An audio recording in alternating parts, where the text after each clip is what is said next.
जय हिंद प्यारे साथियों, कैसे हो आप सब? बिल्कुल मस्त होंगे। मैं डॉक्टर अजय शर्मा आप सभी का बहुत बहुत स्वागत करता हूं आपके अपने इस यूट्यूब चैनल पर। आज मैं इस वीडियो में आपके साथ डिस्कस करूंगा एक ऐसे महत्वपूर्ण टॉपिक के ऊपर जो आपके फ्यूचर के साथ जुड़ा हुआ है। और स्पेशली यदि आप 12th पास आउट कर लिया हो आपने, या फिर आपने अभी 10th पास आउट किया है और आप 11th में एंट्री करने वाले हैं, या फिर आपके फैमिली में कोई भी मेंबर हो सकता है, आपका बेटा हो, हाँ हो सकता है आपकी बेटी हो जिन्होंने अभी 10th पास आउट किया है, या फिर जिन्होंने अभी 12th पास आउट किया है। तो यहाँ पर मैं बात करने वाला हूँ पीसीबी के बारे में, फिजिक्स केमिस्ट्री बायोलॉजी के बारे में। यदि आपके पास 12th में फिजिक्स केमिस्ट्री बायोलॉजी थी, या फिर आप 11th में फिजिक्स केमिस्ट्री बायोलॉजी लेना चाहते हैं, तो आपको ये जानना बहुत ज़्यादा ज़रूरी है कि फिजिक्स केमिस्ट्री बायोलॉजी लेने के बाद में हम क्या क्या कर सकते हैं, हम कौन कौन से कोर्स कर सकते हैं, हम कौन कौन सी डिग्रियां हासिल कर सकते हैं। देखो प्यारे साथियों, सबसे ये जो अब का जो पीरियड आपका 11th 12th में जो सब्जेक्ट सेलेक्ट करने का जो टाइम पीरियड है, 12th के बाद में जो कोर्स या जो डिग्री कोर्स सेलेक्ट करने का जो टाइम पीरियड है, ये आपके फ्यूचर को फिक्स करता है। ठीक है, आपका जो आगे का फ्यूचर होगा, वो ब्राइट फ्यूचर होगा, वो कंप्लीटली डिपेंड करता है कि आपने 11th 12th में क्या सब्जेक्ट लिया, आपने 12th के बाद में कौन सा कोर्स किया। बहुत सारे लोग इस चीज़ को लेकर पछताते हैं कि यार काश मैं 11th में इस सब्जेक्ट की बजाय यदि ये ले लिया होता तो मैं आज कहीं और पहुंच जाता। बहुत सारे लोग इस तरीके से पछताते हैं कि यदि मेरे को सही ढंग से कोई गाइड करने वाला होता तो मैं 12वीं के बाद में यदि इस डिग्री की बजाय यदि मैं ये डिग्री कर लेता तो आज मेरा फ्यूचर बहुत ब्राइट होता, बहुत ही सुनहरा होता। तो मेरे प्यारे साथियों, आपको इस वीडियो को बिल्कुल लास्ट तक देखना है, बहुत काम का होने वाला है ये वीडियो, पूरे डेडिकेशन के साथ सुनना है। आपने अभी तक चैनल को सब्सक्राइब नहीं किया तो प्लीज़ एक बार चैनल को जरूर सब्सक्राइब करें। अब यहाँ पर हम बात करते हैं पीसीबी के बारे में, फिजिक्स केमिस्ट्री और बायोलॉजी के बारे में। आप यदि 10th पास आउट किया आपने और आप 11th में फिजिक्स केमिस्ट्री बायोलॉजी लेना चाहते हैं, तो आपको पता होना चाहिए कि आगे हमारा जो फ्यूचर अपॉर्चुनिटी है, हम आगे कौन कौन से कोर्स कर सकते हैं, हम कौन कौन सी डिग्रियां कर सकते हैं, इन सभी के बारे में आपको पता होना चाहिए, जिससे कि आपको बाद में पछताना ना पड़े। और यदि आपने 12th पास आउट कर लिया फिजिक्स केमिस्ट्री बायोलॉजी से, तो आपको पूरा नॉलेज होना चाहिए कि फिजिक्स केमिस्ट्री बायोलॉजी सब्जेक्ट से हम कौन कौन से कोर्स कर सकते हैं, ऐसे कौन कौन से कोर्स हैं जिसमें हम अपना फ्यूचर बहुत अच्छा बना सकते हैं। तो यहाँ पर मैं बात करूंगा मेरे प्यारे साथियों उन समस्त कोर्सों के बारे में जो आप 12th के बाद में कर सकते हो, यदि आपका सब्जेक्ट फिजिक्स केमिस्ट्री और बायोलॉजी है तो अब हम शुरू करते हैं। देखो, आपने अभी तक केवल ये देखा होगा कि आपका कोई भी जानकार, कोई भी रिलेटिव जिसने फिजिक्स केमिस्ट्री बायोलॉजी ली है, उसके दो तीन फिक्स ड्रीम होते हैं। सबसे पहला ड्रीम होता है कि यार मैं एमबीबीएस बनूंगा, एमबीबीएस डॉक्टर बनूंगा, मैं 12th के बाद नीट की तैयारी करूंगा। ठीक है, दूसरा ऑप्शन हो जाता है बीएससी नर्सिंग का या जीएनएम का, कि मैं यदि मेरा नीट में नंबर नहीं आया तो मैं फिर बीएससी नर्सिंग करूंगा। और कुछ लोगों का ऑप्शन होता है कि यार मैं बीएससी करूंगा। कुछ लोग ऐसे होते हैं जिनका नीट का कोई टारगेट नहीं होता, वो फिजिक्स केमिस्ट्री बायोलॉजी ले लेते हैं और उसके बाद बीएससी में एडमिशन कर लेते हैं।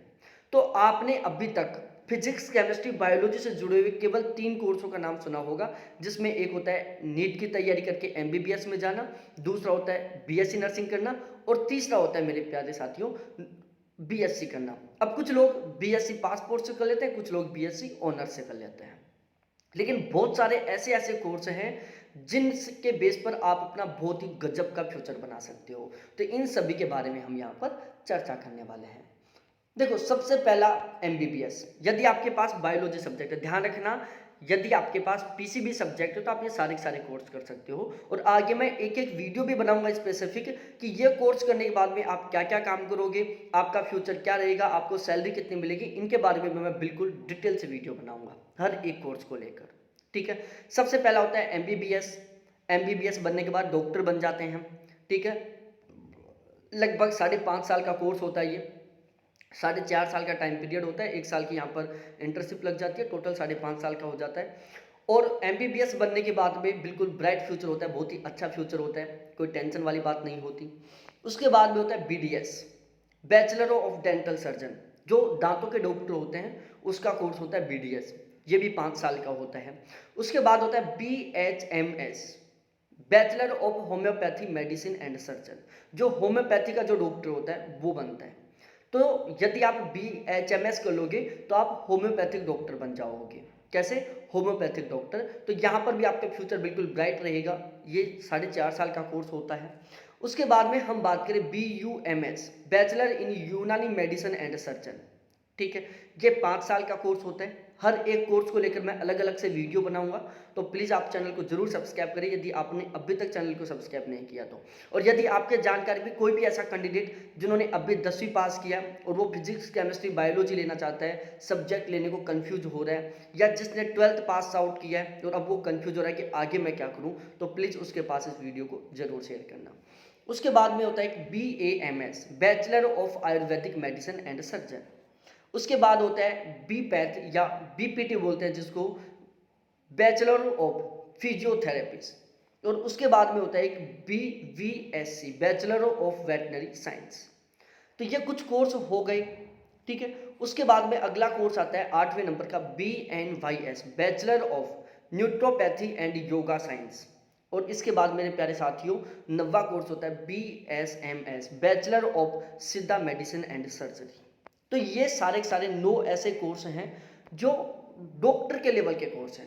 ठीक है, जैसे आप MBBS बन के डॉक्टर बनोगे उसी लेवल के सारे कोर्स हैं ये। तो मैं दोबारा से रिपीट कर रहा हूँ प्यारे साथियों, MBBS, BDS, BHMS, BUMS, BAMS, BPT, BVSC, BNYS, BSMS, ये सारे के सारे वो कोर्स हैं जो डॉक्टर के लेवल के कोर्स हैं। यदि आप इनमें से कोई सा भी कोर्स करते हो तो आपका फ्यूचर 100% ब्राइट रहेगा। आपको लाइफ में किसी तरीके कोई टेंशन वाली सिचुएशन नहीं होगी, बिल्कुल मस्त वाला फ्यूचर निकलेगा।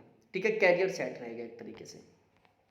उसके बाद में BSc नर्सिंग होती है, 4.5 साल का कोर्स होता है।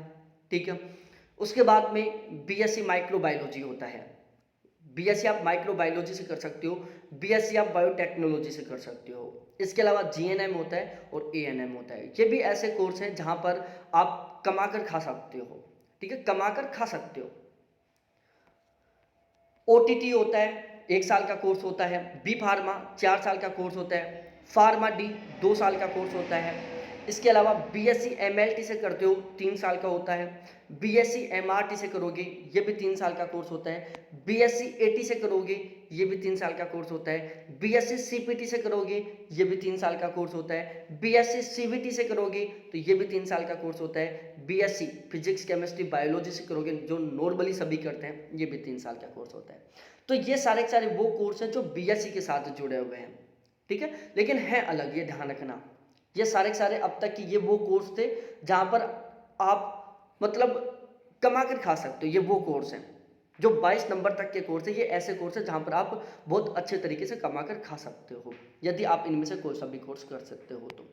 उसके बाद में आता है BSc फिजिक्स केमिस्ट्री बायोलॉजी। यदि आप फिजिक्स केमिस्ट्री बायोलॉजी से BSc करते हो तो आप बाद में MSc कर सकते हो। MSc करने के बाद में आप इसको लेक्चरर बन सकते हो, आप असिस्टेंट प्रोफेसर बन सकते हो, आप JRF निकाल सकते हो, आप साइंटिस्ट बन सकते हो। ठीक है, तो BSc करने के बाद में भी यदि आप सही ढंग से पढ़ते हो, एक सही रन पर चलते हो, तो आप अपना बहुत ही गजब का फ्यूचर बना सकते हो। डॉक्टर से भी हाई लेवल का अपना फ्यूचर बना सकते हो। इसके अलावा एक होता है BTech बायो मेडिकल इंजीनियरिंग से। इसके बारे में शायद ही अभी तक किसी को पता होगा। BTech बायो मेडिकल इंजीनियरिंग ये 4 साल का कोर्स होता है। इसके अलावा होता है DMLT, diploma of medical lab technician का। ठीक है, diploma of medical lab technician का एक डिप्लोमा होता है, ये 2 साल का होता है। और इसके अलावा जैसे लैब असिस्टेंट बायोलॉजी वाले फॉर्म भर सकते हैं। लैब असिस्टेंट की वैकेंसियाँ निकलती हैं, जो प्रयोगशालाएं होती हैं उनमें काम करने वाले होते हैं ये। ठीक है, तो जो लैब असिस्टेंट की एक गवर्नमेंट वैकेंसी होती है। और ध्यान रखना, लैब असिस्टेंट का फॉर्म केवल वही कैंडिडेट भर सकते हैं जिनके पास बायोलॉजी सब्जेक्ट होता है। इसके अलावा प्यारे साथियों, यदि आपने ग्रेजुएशन किया है तो आप गवर्नमेंट के जितने भी एग्जाम हैं, चाहे वो रेलवे से जुड़े हुए हों, चाहे वो पुलिस फोर्स से जुड़े हुए हों, चाहे वो गजेटेड पोस्ट से जुड़े हों, जैसे UPSC या PCS लेवल के जितने भी एग्जाम हैं, सारे के सारे एग्जाम दे सकते हो। ऐसा नहीं है कि आपने फिजिक्स केमिस्ट्री बायोलॉजी ले लिया और आप ये एग्जाम नहीं दे सकते। ठीक है, हाँ कुछ एग्जाम है जैसे NDA का है, ये केवल मैथ वाले दे सकते हैं। एग्रीकल्चर सुपरवाइजर का है, वो केवल एग्रीकल्चर वाले दे सकते हैं। कुछ ऐसे ही एग्जाम है जैसे CA का है, ये कॉमर्स वाले दे सकते हैं। बाकी जो गवर्नमेंट जॉब से रिलेटेड एग्जाम है, ठीक है, जैसे पटवारी का हुआ, पुलिस का हुआ, टीचर का हुआ, ये सारे के सारे एग्जाम आप दे सकते हैं और आपका जो गवर्नमेंट जॉब लगने का सपना है उसको आप पूरा कर सकते हैं।